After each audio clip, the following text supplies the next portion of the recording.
on the Berlin School Committee and the Regional School Committee. And I'm Lori Martiska, and I'm on the Boylston School Committee and the Regional School Committee. And I'm Cliff Laporte, and I'm on the Berlin School Committee and the Regional School Committee. And the chair.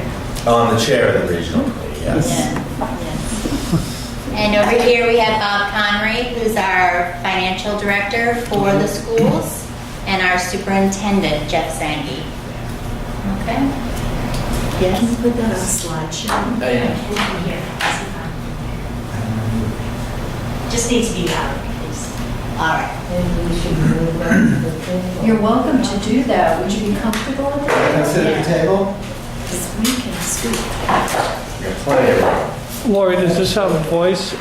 No, Alex? we are the voices. Okay. All right. Oh, so I have to give you the thumbs up. Yeah, just click. Just okay. Okay.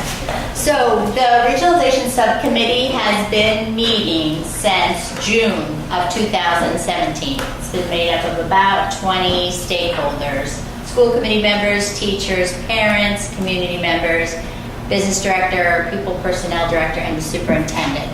We wanted to explore this issue of becoming a K-12 school district, so we were looking at student achievement, local control, efficiencies and cost effectiveness, and a unified district. That was the purpose of the subcommittee. So we decided that this was probably the best for our students. It seemed to be beneficial both to the students and to the town. So I'm going to step back and explain how our setup is right now. I'm sure all of you know it already, but just in case.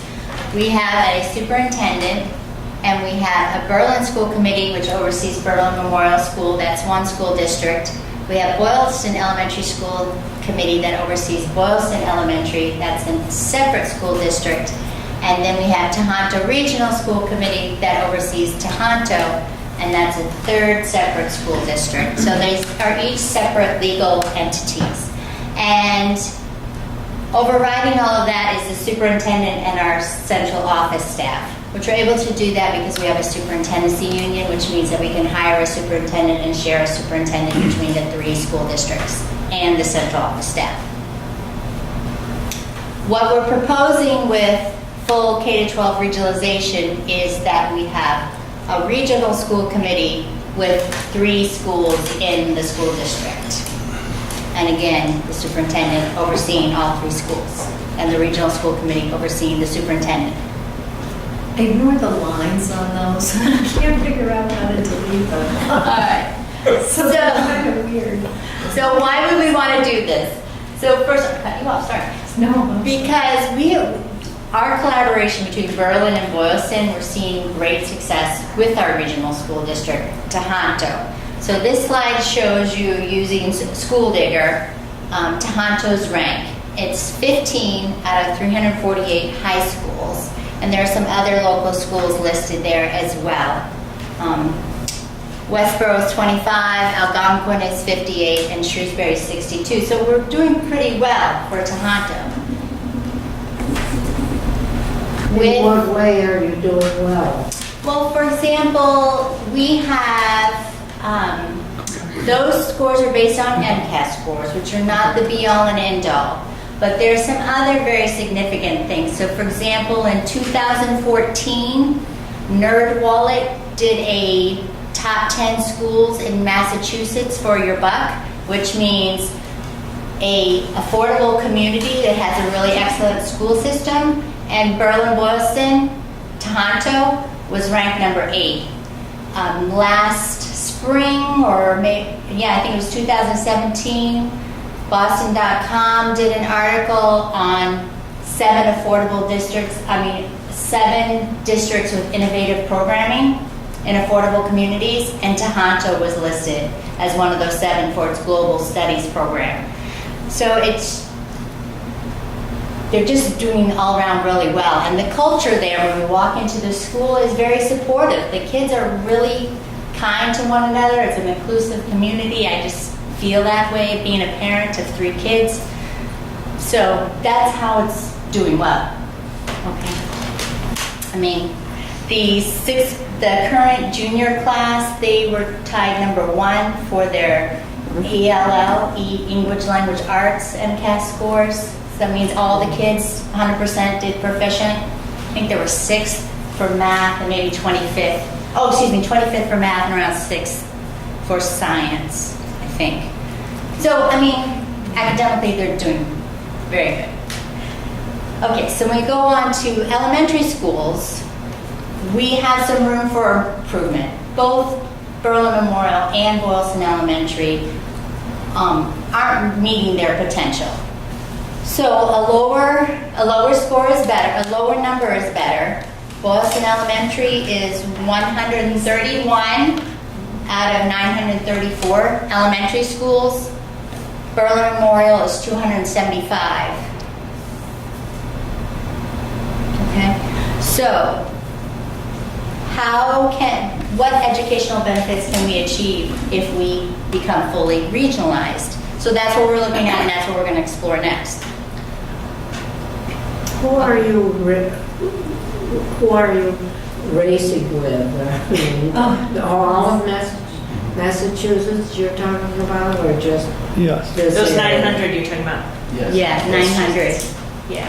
But you know what, that's an excellent question, because the other thing on that slide, when we first looked at this data, we really weren't looking at it so much as where do we rank, as we were looking at what are the other high-performing districts that are near us that might be competition for teachers, for superintendent, for business manager.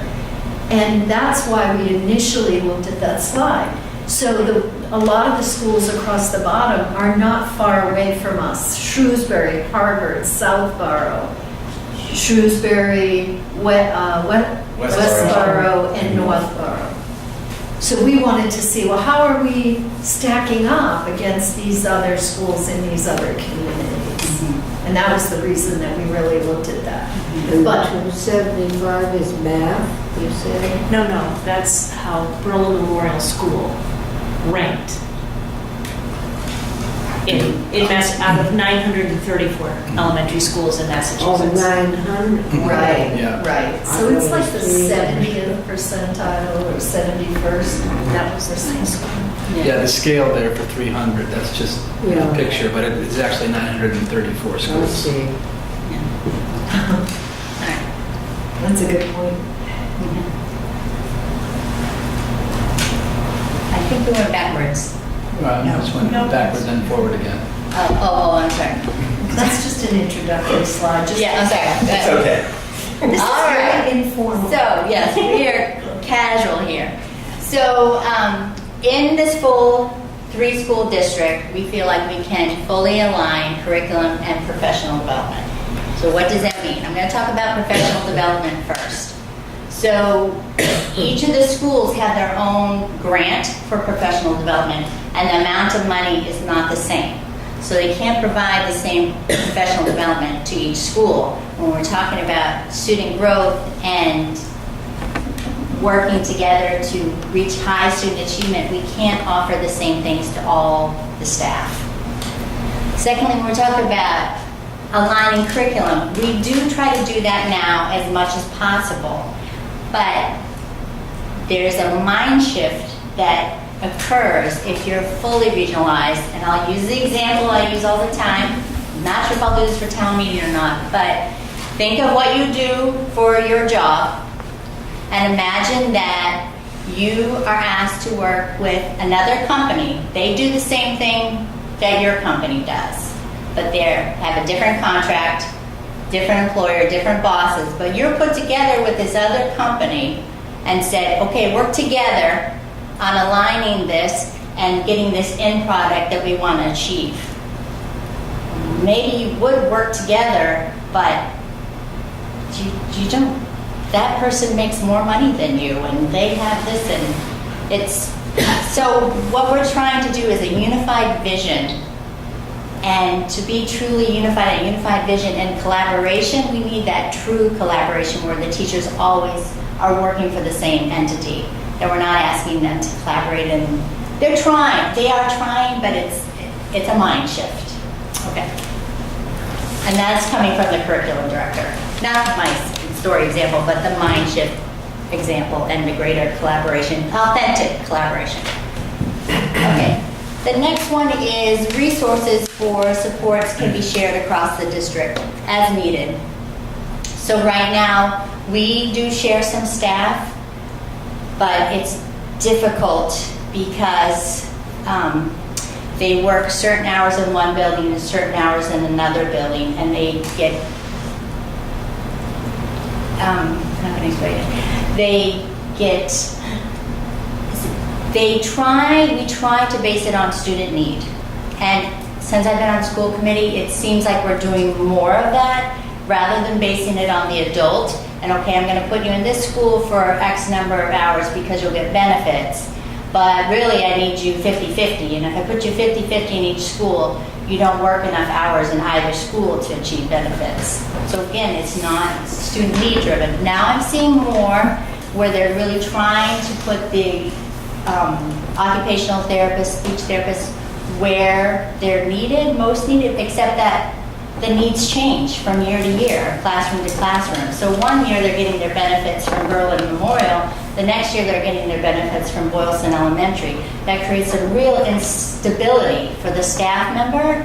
We're afraid of losing that staff member. It also creates some real instability for the student that thrives on that consistency and having that dedicated staff person there.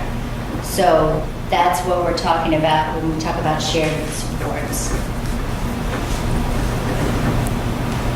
This is just a quote from a parent's concerned. I'll let you read it.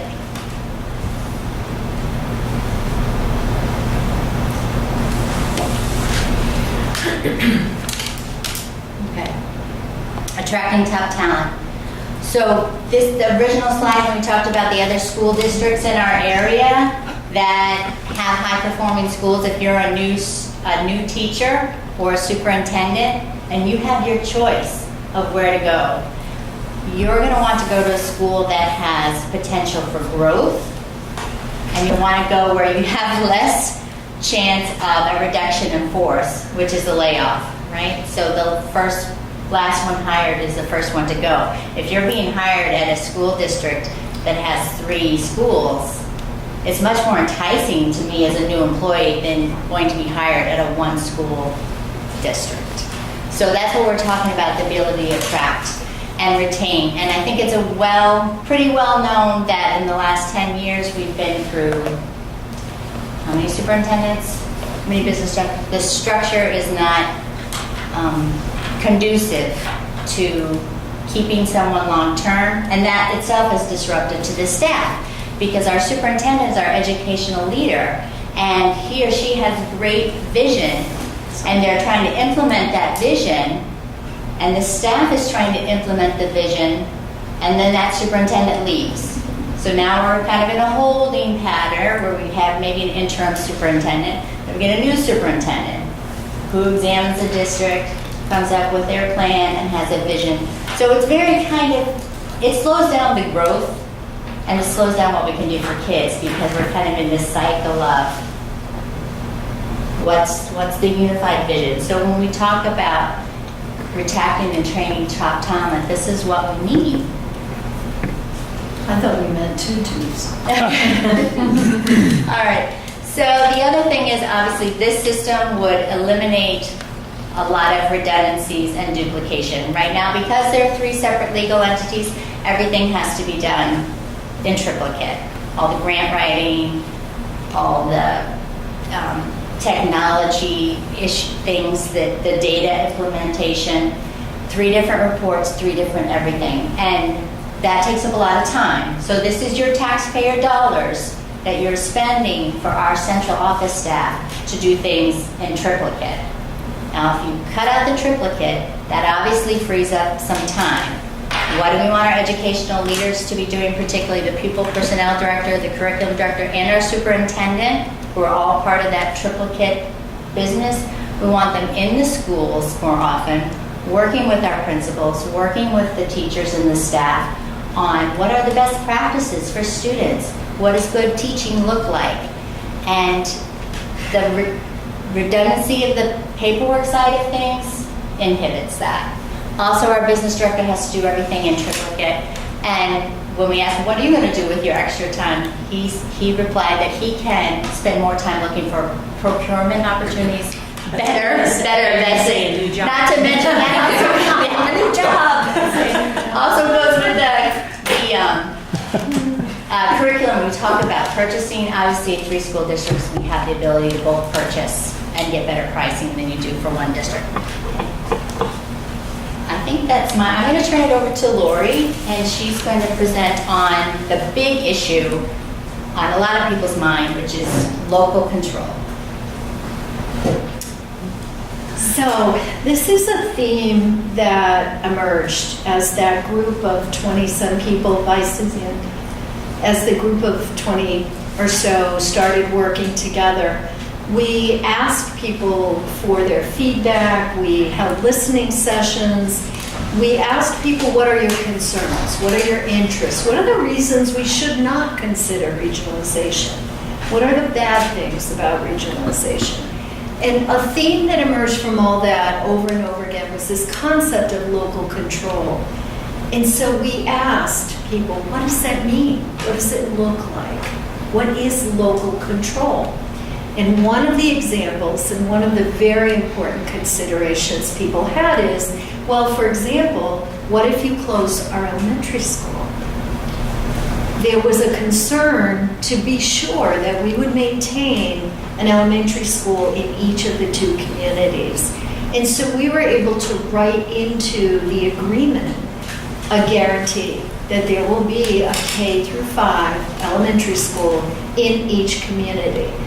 There are very pragmatic reasons why we would not want to consider an alternative to that. Nobody thinks it's a good idea to bus children, especially at the elementary level, 45 minutes longer to go the kinds of distances you would have to travel if you were looking to create one school.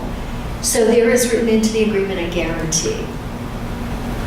Second thing we heard about local control is we don't want to lose our voice. We're afraid, well, if we are in with another town, maybe they're going to have more votes than we do. Will our voices still be heard for our community? And so one of the things that we looked at actually 5 or 6 options that you're allowed in a process of regionalization for governance. What does the school committee look like? How do you craft your school committee? And we very deliberately and intentionally chose an option that is equal representation from both communities. Boylston is a little bigger than Berlin. We've got 4,500 people. You have 3,000 in Berlin. However, we felt it was really important to continue the kind of collaboration that we've experienced already with 3 and 3 working together. So the new model will be equal representation. There will be a total of 6 people on the regional school committee. All 6 will be elected by both communities, but 3 have to be from each of the communities. The only thing that's a little odd that kind of threw a little wrinkle in for us, and we decided we could live with it, is instead of May being when school committee would be elected, school committee members will be elected biannually every other year in November, along with the federal election schedule. And the third area of local control was, gee, my community wants to spend more on our elementary school than I think that other community wants to spend on theirs. And what do you do if we're one district? Aren't you just going to kind of take the resources and divide them in half? And the reality is that under what's called a statutory assessment method, your costs would be divided by how many students you have, and the outcome of that would have been really difficult for both communities to swallow. Boylston would have seen a $600,000 increase, and Berlin would have seen a $600,000 decrease, which may sound good, except that in that scenario, you know that there's going to be pressure to bear, right, on reducing your expenses. So our attorney, who participated in this working group of 20-some people, he oversees or provides services for districts across the state. He was working with another district that's very much like ours. It was Mount Greylock, which is in Western Mass.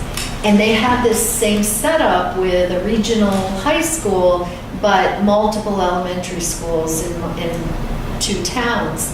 And they faced all the same issues, all the same challenges that we faced over the years. They were able to come up with what's called an alternate assessment method. And that method allows costs for each elementary school to be assigned to the community.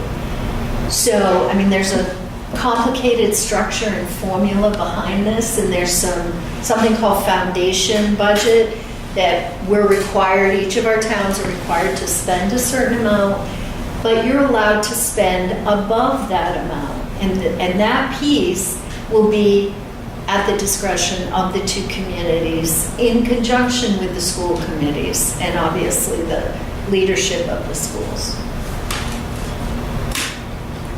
Angela talked a lot about the efficiency piece, you know, the need to file reports and grants, redundant financial systems, and in particular, the superintendent, who we've already talked about his role as an educational leader. You want him in the classroom, you want him working with other educational leaders, principals, working with teachers to drive instruction. He's spending some of his time, though, negotiating a different teacher contract every year. We have 3 unions currently. And so every 3 years, a contract is going to come up. So that means every single year he's spending a considerable amount of time, along with some representatives from the school committee, negotiating teacher contracts. And that's by way of example. I love that these kids were picking up cans or something. It's an example of efficiency. So a lot of people, and I apologize, the type is really too small on this slide. A lot of people have asked, well, how is this going to impact our teachers? And truthfully, we care a lot about that because the teachers are really the ones delivering the education and the educational services. As I mentioned a minute ago, there are currently 3 teacher contracts. There are 2 different unions involved, MTA and AFT. The teachers, should regionalization pass in both communities, the teachers from both schools and from Tohoto together will vote for which union they want to represent them in a new regional contract. No teacher will go backwards in terms of pay as a result of regionalization. That's actually by state law. There would be pay increases needed to achieve parity, and those could be phased in over multiple years. It just so happens, Bob, in the financial modeling that he's done, he's put it all in 1 year so that we could all see, well, what would it look like if we, brought people to the district level. Are you just enjoying it? Did you? Oh, I'm sorry. And a regional agreement will then need to be negotiated. I'm sorry, Bob, I missed that. Regional contract will need to be negotiated. See, the font's so small. It's so small, I was like, ugh. Bob, do you want to talk about the financial impact? Sure. So this is the high-level summary, and I can give you a little bit more details if you want. But so the model we looked You have to speak out. The model we looked at, the intent was to basically keep the financial costs for the communities about the same as it is now, and not have not have a big impact to one community or the other, and kind of maintain some fairness. So the model, again, is to allocate the elementary school costs to the host community, so Berlin Memorial to Berlin and Boylston Elementary to Boylston, which is essentially what we're doing now. And so we would be the second regional district in the state that's permitted to do that. Running the numbers, there's some increases, some decreases, but the net effect of all of this is that Boylston will see a slight increase of about $33,000 to their overall school budget. In Berlin, we'll see a decrease of about $14,000 to their school budget from regionalizing into one regional district. And the net of that's about $19,000. So basically, I guess in a nutshell, is you'd have very little impact financially of regionalizing. And I think if I lived in the communities, I would think, okay, you can kind of set these costs aside. These are very small numbers in comparison to the total region budget. And you can really make the decision based on, do we think this is right for the students? The Boylston Finance Committee has indicated to me that they plan to support this. And the chairman sort of referred to this as budget neutral. It was virtually budget neutral, which is usually music to the ears of those financial types. So, but it's also helpful for us. We're all taxpayers, and we want to hear that too. And to put these numbers in context, $33,000, the higher of the two, is less than 0.5% of the educational budget for Boylston. I don't understand why Boylston would increase and we would decrease. I would think it would be the opposite. And that's where there's, we have some detail that we can share. Just to give you the sort of high level of that, one of the examples is that the teachers at Boylston make less money than teachers at either Tohoto or at Berlin. They do? They do. So there's a cost I believe that. of bringing them up, at least to whatever that middle district level is. So that's an additional cost. There are about 4 or 5 different ways that we're impacted financially. We get some revenue in that we don't get right now, so there's some positive there. But we also incur some expense, where for example, we'll be giving, the Berlin teachers will gain retiree health benefits, which has a price tag associated with it. It's pretty much offset, as you can see, by other revenue that's coming in.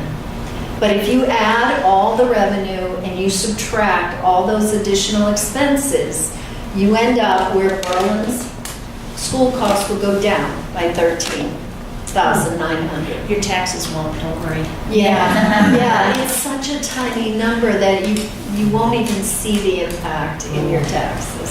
Sorry. If we could shift it all your way. She liked the $600,000 version. So one more question related to that. Yes. So that's a per year increase, decrease, or just consistently, right? That's a So one-time. or is it a one-time cost? That's just a one-time cost. This is going to be the modification to the base. Right, so basically, Boylston, for example, they next year would spend $33,000 more than they did this year. And then the year after that, they'd be spending $33,000 more than they did this year, right? So that raises them to a new base going forward, right? Yes. That's how I'm reading that? That's correct. And that's prior to renegotiating with a single teacher union, right? Well, What's- this 33 factors in us getting the Boylston teachers up to the midpoint, which is the Tohoto contract. Okay. So that's factored in. We don't necessarily have to do that, but if we have the capacity to do it, we likely, Sure. I think there's obviously a desire on their part to do so. But the 33 factors that in. Okay. And then you're giving the teachers an option of picking or voting for one of the 2 unions that they have? And what's the risk around renegotiating with a single union with more teachers? Well, I don't know. I know nothing Yeah, about I guess I would say we're not giving them the option. They by right, there's nothing they could do. They will have that. Yeah, that's a good point. It's probably easier to negotiate, well, we're not negotiating 3 times. And it's sometimes hard to explain why we have a certain benefit in one school and not in, like there's, for example, enhanced longevity in Boylston, there's a type of bonus you can get near the end if you communicate about your retirement in Berlin, and Tohoto has its own, so they all have these unique features, and especially if a teacher moves from school to school, that gets messy for them. So if we have one contract, standard terms for teachers, it'd be easier for them to move between schools. The initial contract would be a little, It'd be the same for moving between Boylston and Westboro and Berlin. Yeah. I mean, it's always going to be messy. I don't want Boylston to steal my favorite teacher here. You know? You get excited. I don't want them to have that fluidity. Well, I don't think the intent is, I don't want to speak for the educator, but I don't think the intent is to do that, but it does happen. Like, for example, if somebody just wants to move, or if you had a specialist who's, we talked about an example of like an occupational therapist, if the need is in a different school and the student's there, or another one's a paraprofessional, they're not on the contract. But, so there's certain positions where it gives them, Well, that makes sense because we're Yeah. sharing them already. and it's better they go from here to Boylston than they go from here to Westboro. Or they Not go for from, Berlin, it's not, doesn't matter. yeah, and it's actually not a good practice. I mean, I know that there have been administrators who move teachers, but usually it's not for academic reasons. It's not a good practice. However, if a teacher wants to move, it's better to send them to a school or allow them to go to a school that's in your region that has the same vision, they have the same mission. The overall effect for the students is going to be the same. And that's why we look at it as a region as opposed to just one, Berlin or Boylston. You start looking at a region, you start looking at the big picture. And the opposite of that is if you don't want to move, and your superintendent asks you if you'd like to go, and you say no, that usually holds if you don't want to go. I Unless would, there isn't a place for you. yeah, Can I say something?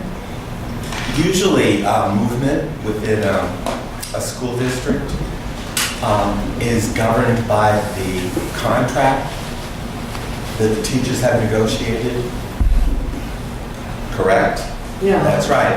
That's under, because teachers will negotiate a labor agreement, which is wages and working conditions.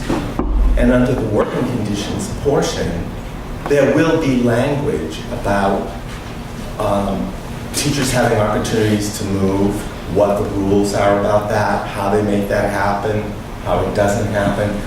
Those sorts of things are governed usually by contractual language that has been negotiated between the school committee and the teachers. So there's usually guidance in a contract on how that goes. We have a specific example in Boylston. We had, although I've heard, I think this may happen even more in Berlin, but we've had movement within the school. You know, you have a grade where you've got a lot of kids come in and you need to move a teacher from the lower grade up to that grade, or, and when we were negotiating with the Boylston teachers, they actually asked, can we put some language in here that at least says that you will consider how many times I've already moved in making the decision about which teacher gets moved. And we thought that was a very reasonable request because we knew that there were teachers who, just by circumstance, had been the one to be, moving from class to class. The other thing, I want to add something to your in response to your question, John, because I think you're asking something that other people have alluded to, or I can remember an early dialogue where somebody said, oh, you'll never be able to negotiate this with the teachers. The reality of our experience as a school committee, and well, Bob's been involved now for several years, our experience in negotiating with all of the teachers that are within these districts has been that we arrive at a place that either we're both happy or we're both unhappy, but that is workable. And one of the things we've done with the elementary schools that I'm really hoping will be a big deal with the region is what's called interest-based bargaining, so that you come together in a much more collaborative way and you actually get at what are the needs, what are the issues, what are the concerns that teachers have, and you really try to develop strategies. How do we fix that? What do we need to do? So that by the time you get to the place where you're negotiating salary and benefits, there's this trust that's built and you've already tackled some of the biggest issues, and it's far less adversarial. So I say all that just to say I'm really very confident that we will be able to negotiate a very reasonable agreement with whoever the successor union and contract is. Do you agree with that? I would just add one point specifically Go right to, it's like you were talking a little bit about teachers moving, and the whole point of this is for us to have some stability as a region, unity, but also to give some more stability, and it would be counter to that. I think I know the school committee does, Jeff and I have talked about it, we value stability. That's, I think we have the same thought process with, it affects kids to be moving people around. That's not something people have a desire to do. If a teacher has a desire to do it, that's a different issue. So I just wanted to be clear, that's not something that is being thought about. We did have a meeting last week with teacher representatives from the 2 elementary schools, and clearly, they're a little nervous. They don't know what to expect.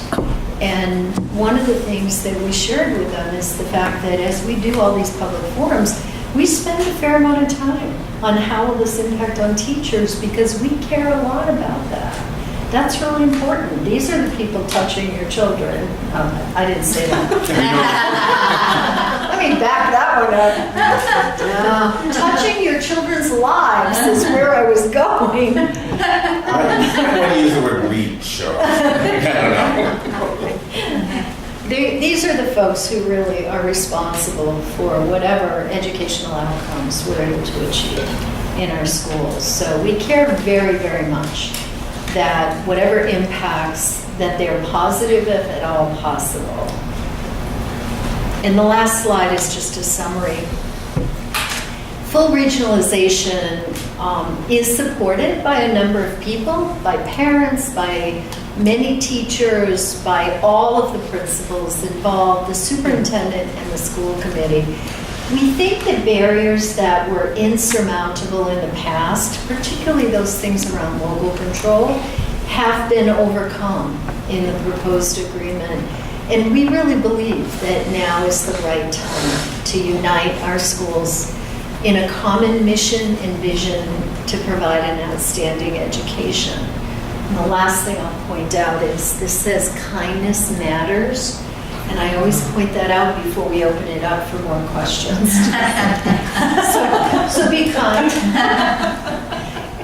Jeff, before we go to open questions, we took your slide out. We had a picture of Jeff and a bunch of comments, and then we figured out it's so much better if he says it himself. Yeah, you should have kept it in. I can't remember what was on the slide.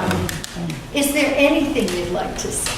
Yeah, no, I'd like to talk about this last bullet point about uniting our schools, because it seems like something that you really can't quantify, well, first of all, I'll say there's nothing on there that doesn't affect kids. And people tend to think that, okay, there's the curriculum, professional development, and that affects kids. And filing forms 3 times doesn't. That's just something you got to do. It's part of your job. You took the job. But that's not true. All of this affects kids. I was thinking about one today because we were having a discussion about it. I want to put in a late bus. So I don't know how much buses I cost. know, that's what I said too. I didn't say I was going to, I just said I wanted to. And I can't because Bob can't get to it. No, actually we are. But I don't know how much late buses cost. I don't know how much and I don't know what the bus routes are. And though I'll figure out the bus routes, I probably won't ever get to the cost part. I said to Bob, I want to put in a late bus next year. And it's just not based on the fact that I wanted to do it. I actually started by having a conversation with some people at 19 Carter. They want to start some kind of program and do some kind of program with our schools. So I said, Bob, can you do some modeling of what buses cost to do one route, one route, two routes, one stop in each town, two stops in each town, running the bus 2 days a week, 4 days a week. And these are important things to have because kids typically have done things after school, take lessons, music lessons, for example. Sports. Detention. Detention is an Not that important my one. kids are. No. So all kinds of things, staying for extra help, but just being able to stay in the learning environment longer. They will do something. The first thing that Bob said to me is, do you need it right now? Because I have this, and this to do. Well, I didn't need it right now, but the point is, if he wasn't doing things in triplicate, if he wasn't doing, multiple versions of the same thing, those are the kind of things that I'd like him to work on, not having to work on things 3 times. So everything, even doing things multiple times, that affects students. And as they were saying, it keeps us from doing other things that directly relate to students. On face value, the community pays for us to do repetitive tasks instead of doing it once and then doing something that's more related to education. But what I really want to talk about is this idea of a united vision and mission. And again, sometimes it isn't tough to quantify, but the results are easy to see. If you go back to that slide on elementary schools, now you look at these 2 schools, you look at where they're ranked. One's ranked 275, one's ranked, I think, 131, and I think the total is 305 or 314 schools. These are 2 schools that these teachers have the same exact preparation. They have roughly the same demographics. So the students who are showing up are pretty much the same students, same preparation. So how do you get assessment data that looks like that? And the only thing that really can account for that is expectation. What's the expectation of this school that's different from the expectation of Boylston Elementary School? What's the vision and mission here that's different than that one? I can tell you they're not unified. I can tell you that everybody in these 2 schools aren't rowing in the same direction. I know that in just a short amount of time that I've been here. There are great teachers here, and there are great teachers in Boylston, but they don't move in the same direction. They move the students in the right direction until they leave the school, with really no vision for what happens to them after. And the reality is, in a regional district, that's not how you, and I think you've alluded to this, that's not how you think. You think as one unit, with one vision to move students from K to graduation. And that's really where we want to move our students. That's where we want to be thinking about what's the end game here. The end game is for students to graduate and become successful. So I did want to touch on this vision and mission piece because it doesn't seem like it's something that you could, you can put a number to. The finance stuff is easy. You just write a number. But I could take you into a classroom and I could give you 3 to 5 things to point out, and you'd be able to walk into any classroom and say, that classroom has a great culture. Kids take ownership for their work. The teacher takes ownership for the work they're doing. And others where you wouldn't see it. Not in our district, but you wouldn't see that stuff. And that's the same is true of a district as a whole. You either take ownership for the work and everybody moves in the same direction, or you don't. And can it be done the way it is? Yeah, I believe it can. I mean, if it just doesn't pass, I mean, that will certainly be our goal, but it makes it easier if we're a regionalized district. if there's someone officially telling you you're one. So that's all I wanted to say. Comments, questions? Yes. I think an awful lot of the vision of it depends upon the teacher. The teacher, there are different kinds of teachers in every school. And the gifted teacher always gets the best out of the kids. And the gifted principal gets the most out of what they have. And but I can see where regionalization would possibly help this. That's been my experience as a teacher in I was school. going to say, you're Yeah. in Yeah. education. Yeah. You can tell. And that's true, and that's very true, and I experienced the same thing. I mean, there are teachers who are natural teachers, and then you give them training, and then they become the rock stars. And there's things you do with them, just like you do with the students in the class who just, at some point, they've done everything you can give them, you got to challenge them, right? So there are things you can do there. And that's the same thing you do for teachers. Those teachers who are like that, you give them extra things to do. They become the teacher leaders. They become the academic coaches. You start building the capacity in the school so they become the leaders along with the principal, a little bit different level.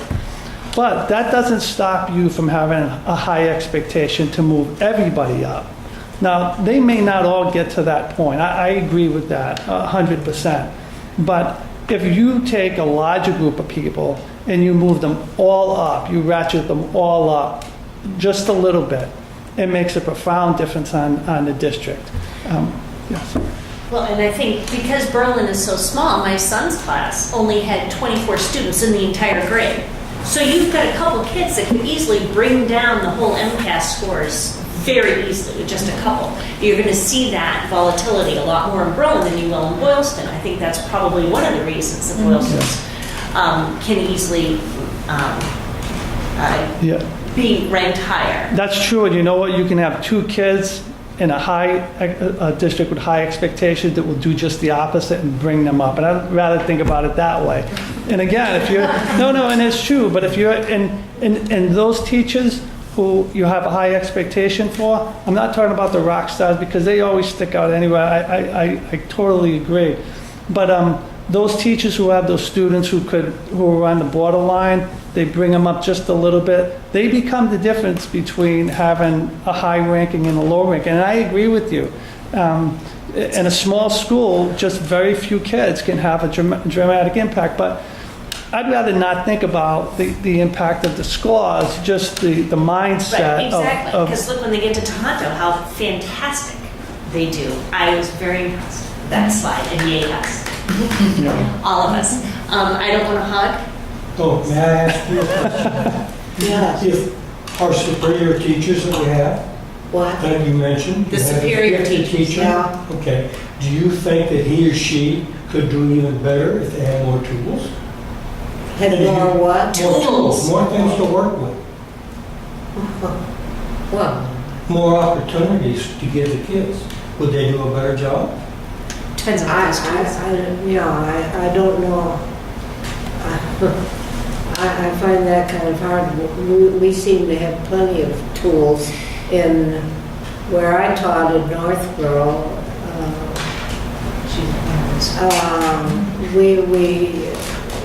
We had everything we wanted. And no union. And no union, yeah, that was the best part. But What did you teach? first grade. yeah. For 40 years. Oh, my gosh. That's awesome. But no, she did teach at Berlin, and just so you know that we have improved our tools significantly. When she taught at Berlin, there was an outhouse. Yeah. No running water in the school, so we definitely moved forward. And the same slide was out there. No, because it wasn't here. Does anybody have concerns about regionalization you want to share? I do. First of all, I want to thank you all very much. I had significant concerns from the get-go on this, And you as a committee have addressed almost all of them. And kudos to you, thank you very much. I won't lose sleep if this passes anymore. But the major concern that I do have, which is still in there, is that Boylston gets to vote for our school committee, and we get to vote for theirs. Oh, no. And yeah, that's what she just said. And I don't like they've got more people. I don't like that at all, because they can just have something in mind that they want to vote for in this person. And I don't like that. That's part of losing control. So both communities will elect 6 people, Right. but 3 of them must Right. be from Berlin. Right, but if Boylston's electing them, then they're electing them to their values and standards, But you're electing them as well. but we don't have nearly as many people to elect them. So have you observed, like if you look at the current school committee, Mhm. have you observed concerns in terms of Boylston versus Berlin? I can't tell you anything about this current school committee, other than things that I don't want to say on camera. We'll have Yeah, to talk we're- privately about that.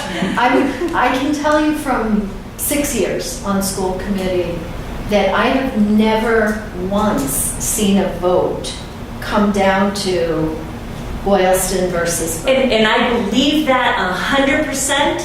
I still don't want Boylston voting for my school committee. I feel comfortable that Berlin has voted people onto the school committee that is working together as one unit to get everything at Tohoto, which I love Tohoto being regionalized. And I'm quite happy with that, but I feel comfortable that we have voted people on to represent Berlin, and they're working together, and great that they're working together. I love Tohoto. I'm very happy with Tohoto.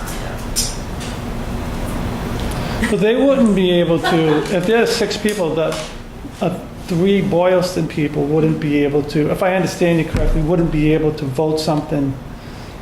No, but the citizens of Boylston are able to vote the Berlin people onto the school committee. I think You what take you're care of trying that to say- issue. I think if I understand you correctly, I think your fear is that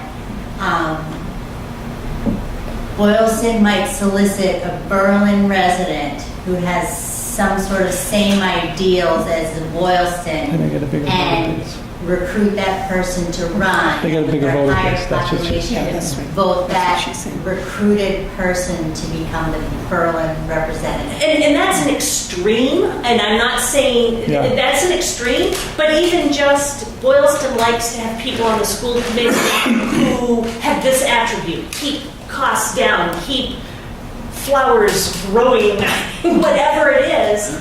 So they're going to vote for the person in Berlin who represents that, as opposed to the people in Berlin voting for the people they want representing Berlin. I understand what you're saying, and I hear you. Our experience has been that there's not a line of people looking to run for school And I committee. believe that as well. But again, that's People not a reason self- not to do that. People self-select, to be honest with you. Nobody's picking people out of the crowd and saying, come be on the school committee. Parents like yourself who are concerned about the future, want to be sure the schools remain strong, those are the kind of people that are running for school committee for the most part. Right. And there's no big line. No, and I get that too, but that doesn't mean it won't be in the future once, we have this regionalization and everybody's so excited about it. They want to be on the school committee too. You know what I'm just saying? I just want to keep I understand what you're things saying. in the future copacetic is all I'm saying. Yeah, but the nice thing about the 3 and 3 on the biannual elections is that those 6 people all have 1 vote. And with equal representation like that, you can allay the fear that they're going to take from Berlin Memorial some resources or something to give to Boylston Elementary, because you have the equal oversight from your Berlin committee members to monitor that, protect that. Except I'm saying it's not being protected if Boylston can actually vote for Berlin. We can't elect a president if they were born outside of the United States. And they may have moved here when they were 3 days old. We still cannot elect them. Yeah. Whether that's right or wrong, I'm just saying that's my concern. You've addressed everything else. That's the one concern that I have left. But you'll have an opportunity to vote for the Boylston person that you know would vote for things you like. So you kind of go both ways. Right, and I don't think I should have that right. Is that a Really function? wonderful. But That let me, wasn't, can I tell you that wasn't our choice, that particular nuance. When you look at what the governance choices are, they come Could you sort say of where the governance choices come from? the regional, from DESI. You're allowed. they're them all. Yeah, I can explain them all if you want. You want to go through them all? Yeah. And what the source is. They Yeah, are, people may they not know are what that is. Massachusetts law right now. You have Massachusetts law, there's 5 ways you can comprise a regional school committee, regional school district committee. The first way that we currently do right now is by appointment. So that means that the Berlin School Committee, after elections, they appoint the newly elected person to the region.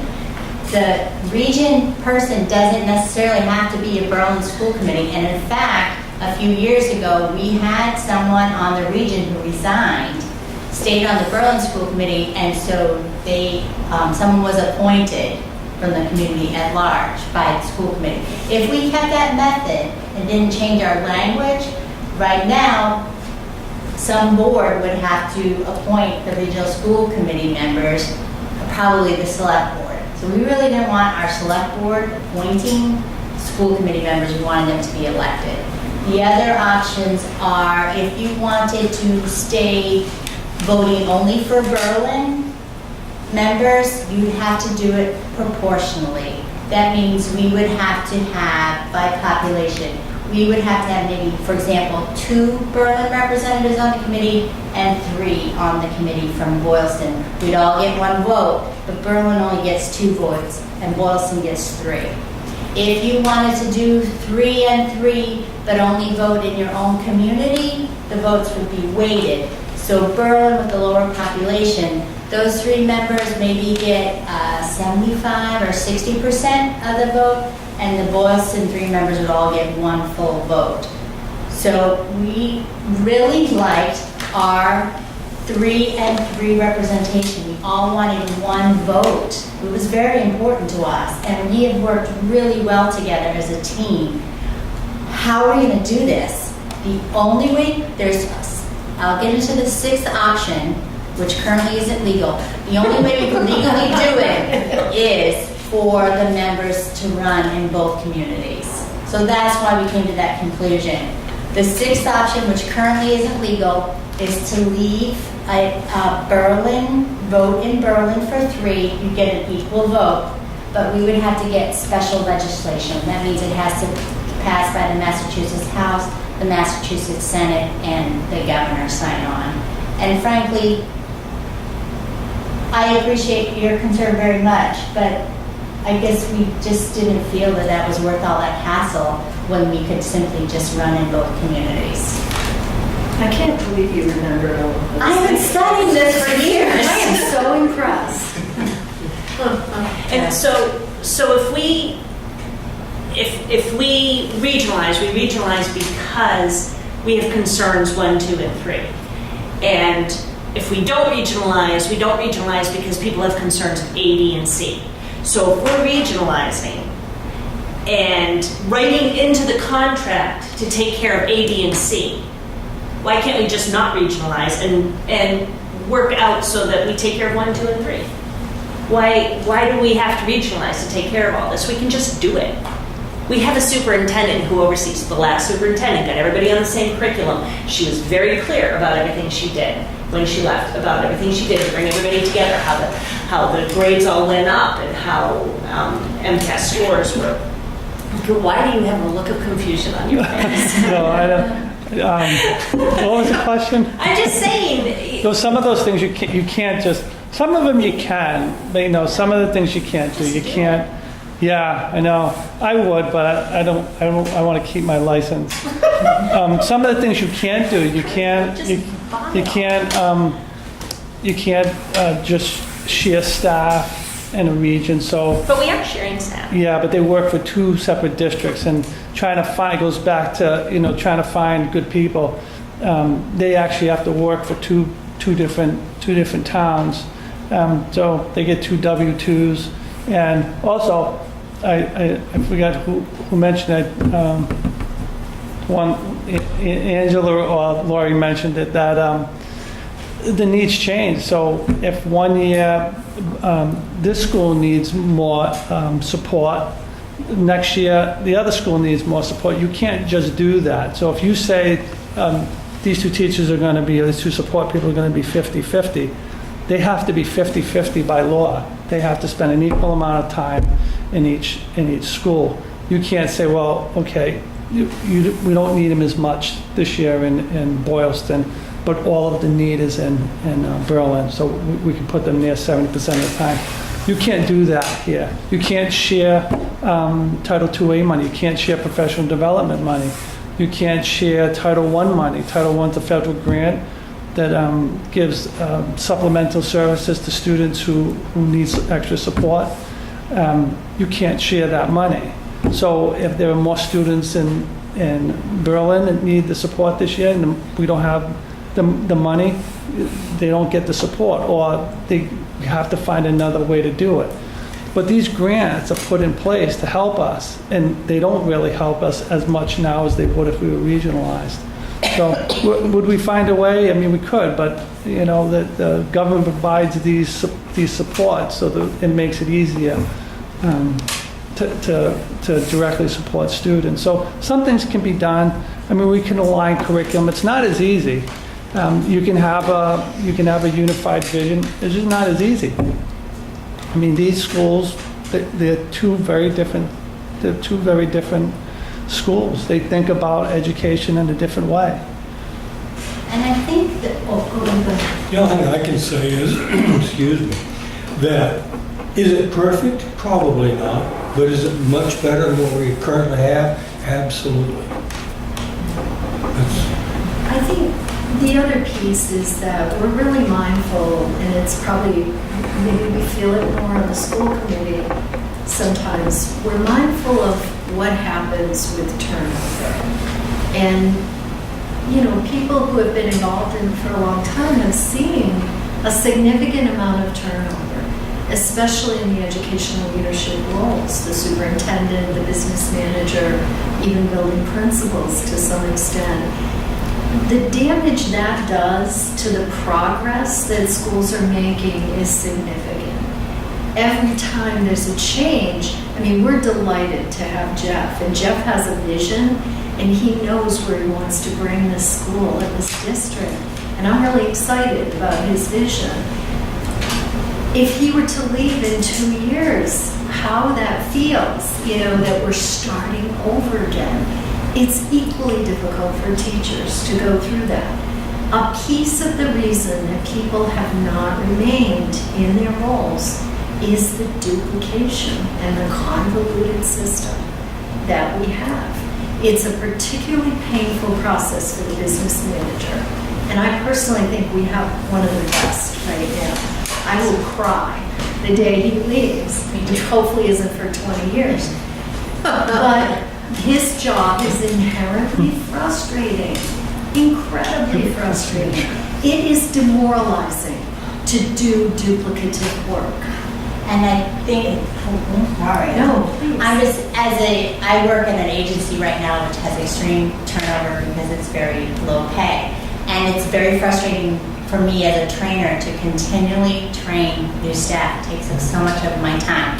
And I just bring that up because the principals, when they were voicing their support for this, specifically talked about how it's a small school, so they have a part-time employee.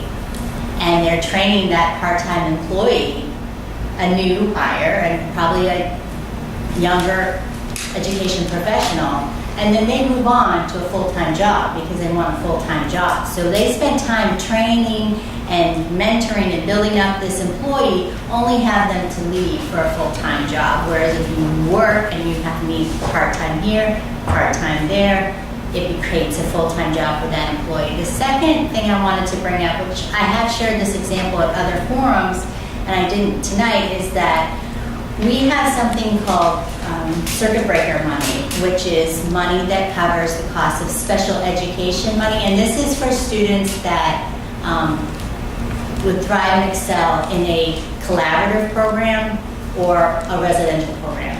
And we have a very small budget, relatively tight. There's not a lot of wiggle room.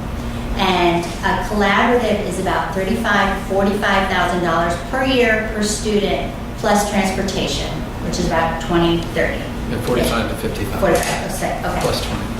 If the most we've had to pay is for a residential student, and that was $300,000 per year. So we vote the budget in May, and if a student that has significant needs and would thrive in a different educational environment that we can provide, we don't begrudge that. We want every student to thrive and be educated where they need to be educated. But if we have someone move in after the budget passed in our small district, we need to pay for that 100% the first year, and we need to find those funds. That means we're not going to get the technology. Let's hold off on those new books because we've got to pull the money from somewhere. Now, the following year, the state provides circuit breaker money, which is another convoluted equation, but it's basically 4 times the state average per pupil spending that you have to pay over that, and then they pay a percentage of that. So the following year, you get reimbursed for the year before. Okay, so now the following year, you're getting your reimbursement money, plus you're also able to put in the cost of that student into your budget. Maybe your budget goes up a certain amount, but that's okay. What happens is, eventually the student graduates out of Tohoto and they have their reimbursement money that is no longer needed. At the same time, another student moves into the elementary school after the budget's been passed. Our hands are tied. We cannot share that money with one of the elementary schools. They'll still have to scrape and struggle to get their money. Their funding. So that's kind of the frustrations that we come against. And that's actually a true story. Didn't happen to Berlin, happened to Boylston. But it's, that frustrates the educational leaders to be in situations like that when that would avoid that. Yes? The other thing in terms of the turnover is it takes about 3 to 5 years to put a program in place and then for it to actually take. Really 5 years. I mean, I know this from my own experience, that it's really 5 years. So if we've had, I think in the last, I think they showed me the chart, it's like in the last 17 years had 11 or 12 superintendents. That means nobody's really stayed long enough to put things in place. Plus, nobody has any institutional knowledge. I mean, and even in Bob's office, I've asked him about things like, well, how do we do this here? How do we pay for this here? And he said, well, I don't know. Let me go check. And he's got, a file folder for 3 or 4 different business managers before him. And that's only like in the last 5 years. So he has to now go and try to figure out what everybody else has done instead of someone who's been around for a while and kind of starts and builds the system. You can't build a team when you have the kind of turnover we have in this district. And you can't implement programs that have any kind of chance of success unless you have people who are willing to stay minimum of 5 years. That's a minimum. What is the main reason why we have this turnover? Is it because the workload is so scattered? You have to go to too many meetings?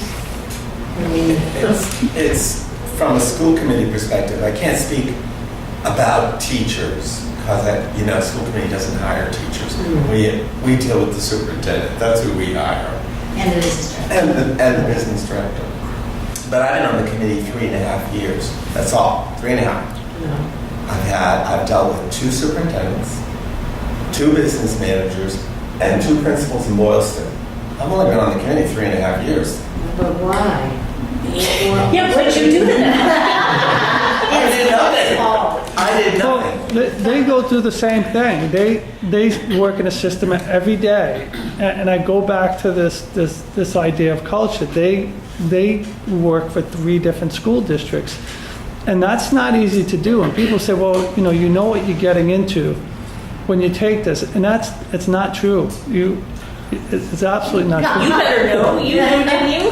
I came from one, but I can tell you the last job, I can tell you from that experience that you do not know. You have no idea. You think, oh, okay, it's kind of like 3 schools. And then you have all these roadblocks that are put in your way that I mean, if you've I worked in a central office before that. You have all of these roadblocks that all of a sudden you have to spend time trying to get over just to provide services for students.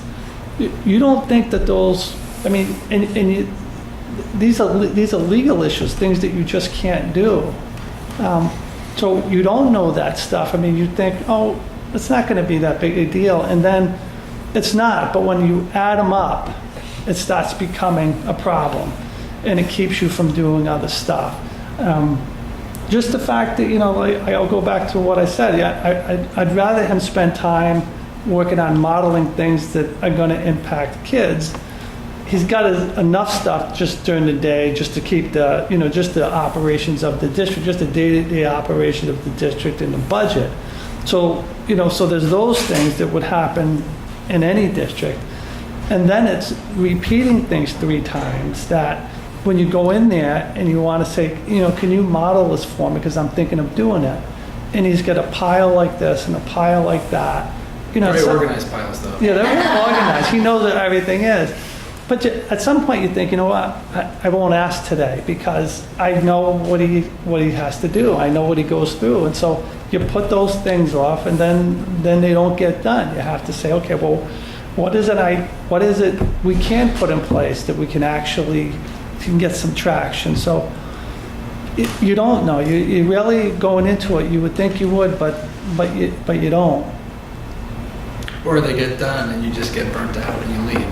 No. What is the point of the state putting such roadblocks on being able to operate? Why do they have all these legal? Actually, they have incentive for communities like ours to regionalize. That's what I'm saying. So they don't want to, they don't want to read boards. They don't want to do this stuff. No, I can tell you from the Title I. I mean, Title I is it's an entitlement grant. So you write the grant, you get the money. It's not competitive. You're not competing with another district. So at the end, if you, for example, don't spend that money, you have to turn it back to them. Trying to turn it back to them is almost impossible. They don't want it because they have to do stuff. So they encourage you to spend that stuff. So when, like in a regional district, it's a lot easier to not have Title I money spent, left over because you can put it where you need it. I've experienced that. I experienced it in my former district where I used to oversee Title I, where at the end I'm like, wait a minute, I got $10,000 still left in Sturbridge. And then I got to try to figure out what to do with it, just to find something to do with it, because I'd have to fill out a ton of paperwork. The department doesn't want it back because it's a federal grant. They then have to fill out lots of paperwork. So I could have just used that money someplace else. So it has to do with the fact that we asked 3 separate districts, and that's it.